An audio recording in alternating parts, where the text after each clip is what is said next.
At a drilling site on oil-rich land, a worker was using a heavy sledgehammer to adjust drilling poles when he lost control of the tool, causing it to strike his supervisor, who was walking nearby, hitting him in the groin area.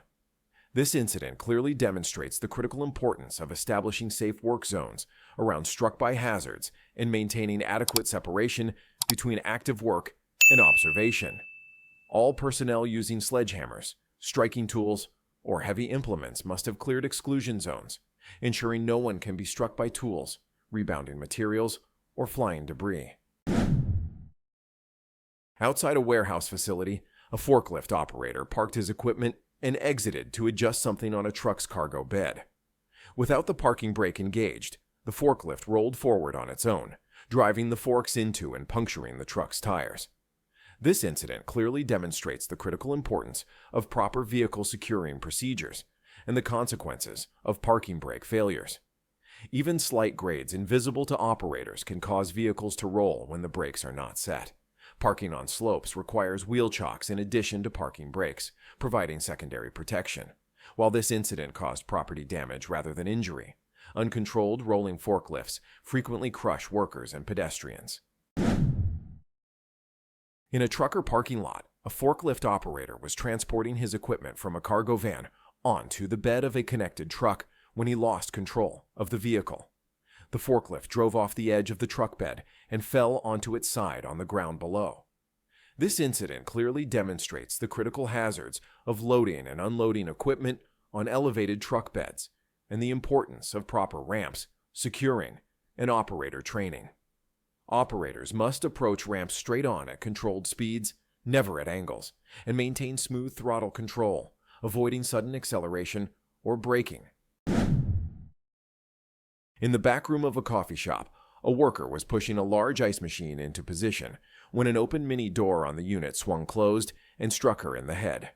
After being hit, she then slipped and fell while walking away from the equipment. This incident clearly demonstrates multiple hazards, including inadequate awareness of equipment appendages during movement, struck by risks from swinging components, and slip hazards on potentially wet floors in food service areas.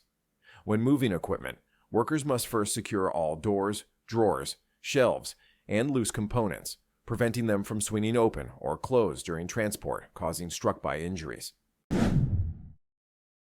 At a shipping port, a large container box grappler was maneuvering when it struck a worker who was walking through its operating path.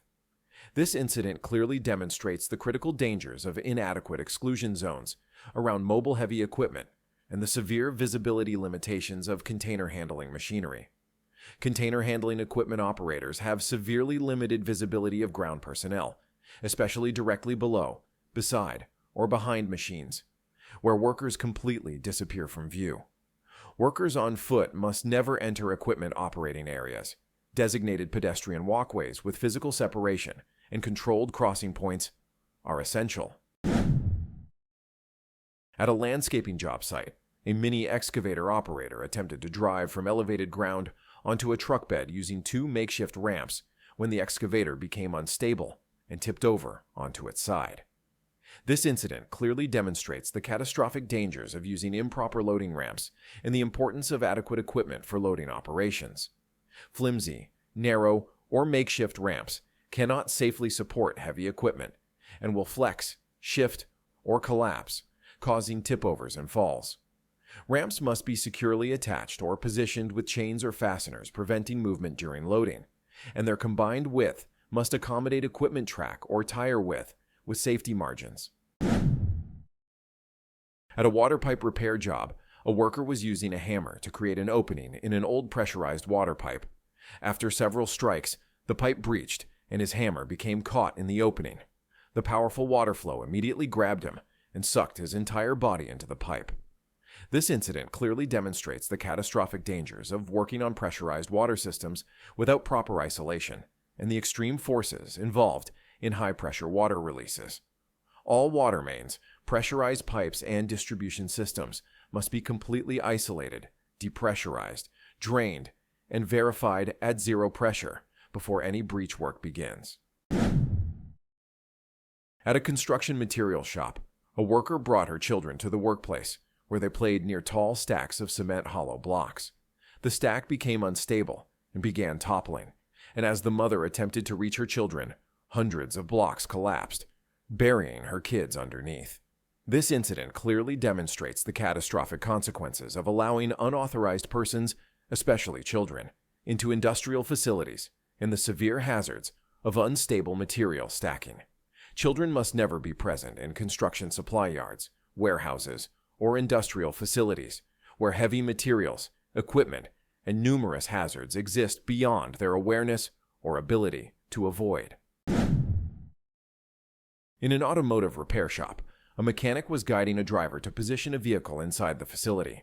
The driver was proceeding slowly when they suddenly pressed hard on the accelerator instead of the brake, causing the vehicle to surge forward and crash into the mechanic, pinning and crushing him against the shop wall and destroying his legs. This incident clearly demonstrates the catastrophic dangers of pedestrian traffic control during vehicle entry and the deadly consequences of pedal misapplication in confined spaces. All shop facilities require designated safe zones where mechanics and staff remain completely outside vehicle travel paths during customer entry.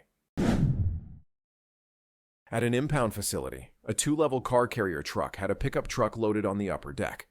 When a person exited the pickup, the weight shift caused the entire carrier to become critically imbalanced and tip backward. As the carrier fell, a worker who was walking behind the truck at that moment was crushed beneath the falling pickup truck. This incident clearly demonstrates the catastrophic dangers of inadequate load securing, unstable multi-level carriers, and insufficient exclusion zones around vehicle loading operations. Workers and all personnel must remain clear of areas behind and around car carriers during loading and unloading. In a junkyard, a worker climbed atop a large plastic tank container and put his head inside the opening, reaching for something. Suddenly, the accumulated vapors inside ignited, creating an explosion that released a plasma-like fireball directly into him. The blast threw him backward off the container, causing him to flip in the air and land face first on the ground while his body and clothing burned. Moments later, a co-worker rushed to assist as the disoriented, still-burning worker stood up confused. This incident clearly demonstrates the extreme explosion hazards of entering unknown containers and the deadly dangers of flammable vapor accumulation in confined spaces. Plastic tanks that held flammable liquids, chemicals, or fuels are particularly dangerous as vapors concentrate in confined spaces. In a cement factory, a worker stood near a deep pit when sacks of sand suspended from an overhead crane went directly into his path. Completely unaware of the approaching load, he was struck by the sacks and pushed into the pit, falling to the bottom. A co-worker who witnessed the incident reacted with disturbing nonchalance, showing no urgency about what occurred. This incident clearly demonstrates multiple critical failures, including inadequate exclusion zones around crane operations, a lack of situational awareness, and alarming normalization of dangerous conditions. Workers must maintain constant awareness of overhead operations and never position themselves where falling or swinging loads could strike them.